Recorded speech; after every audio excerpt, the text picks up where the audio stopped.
Kelompok Hizbullah dari Lebanon mulai melakukan opening serangan balasan terhadap wilayah Israel. Dilaporkan puluhan rudal diluncurkan dari Lebanon ke Galilea Barat pada Kamis 1 Agustus 2024 malam.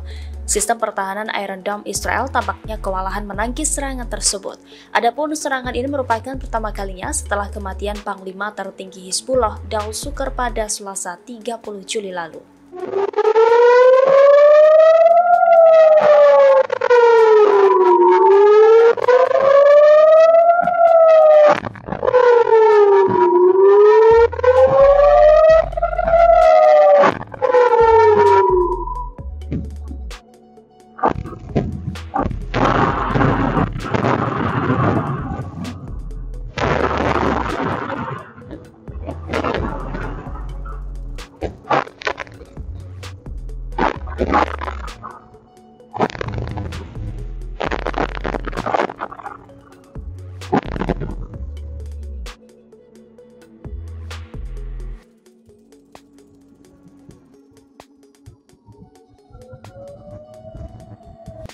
נודר! מזל טוב! בום! בום! נודר!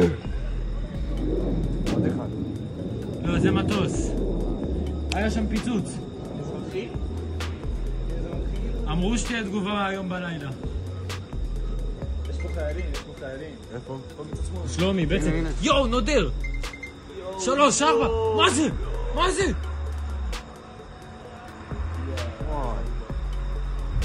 הנה, מתחיל.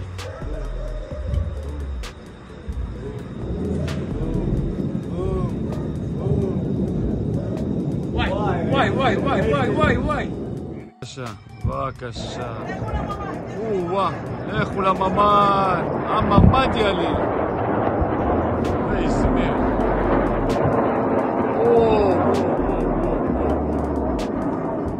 הנה חדף. הנה התחלנו, יאללה. זה התגובה של חיזבאללה, החארות האלה.